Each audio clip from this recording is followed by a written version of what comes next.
William the Conqueror, born around 1028 in Falaise, Normandy, was one of the most transformative figures in European history. As Duke of Normandy and later King of England, his invasion of England in 1066 reshaped the political, cultural and social landscape of the British Isles for centuries to come.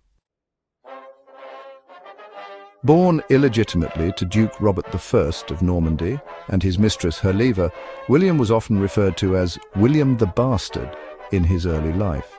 Despite his precarious status, he inherited the duchy at a young age after his father's death. His rule over Normandy was challenged repeatedly by rebellious nobles, but William proved to be a strong and determined leader. By the 1050s, he had solidified his control over Normandy and had become a powerful feudal lord in northern France.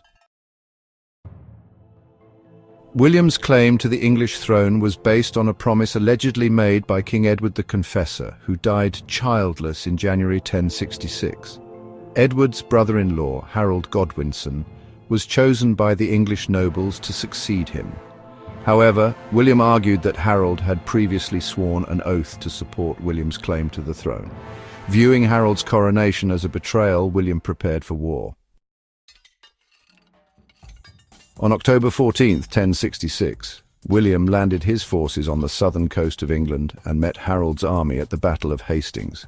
After a fierce and bloody conflict, Harold was killed, according to legend, by an arrow to the eye, and William emerged victorious. On Christmas Day, 1066, William was crowned King of England in Westminster Abbey.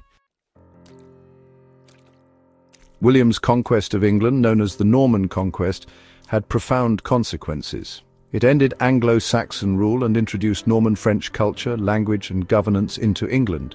The Old English aristocracy was largely replaced by Norman nobles loyal to William, fundamentally changing the structure of the English nobility. One of William's most famous administrative accomplishments was the Domesday Book, completed in 1086. This vast survey recorded the ownership, value and resources of land throughout England. It was a tool for taxation and governance and remains one of the most important historical records from medieval Europe. William also oversaw the construction of numerous castles and fortifications across England, the most famous being the Tower of London. These castles served as military strongholds and symbols of Norman authority.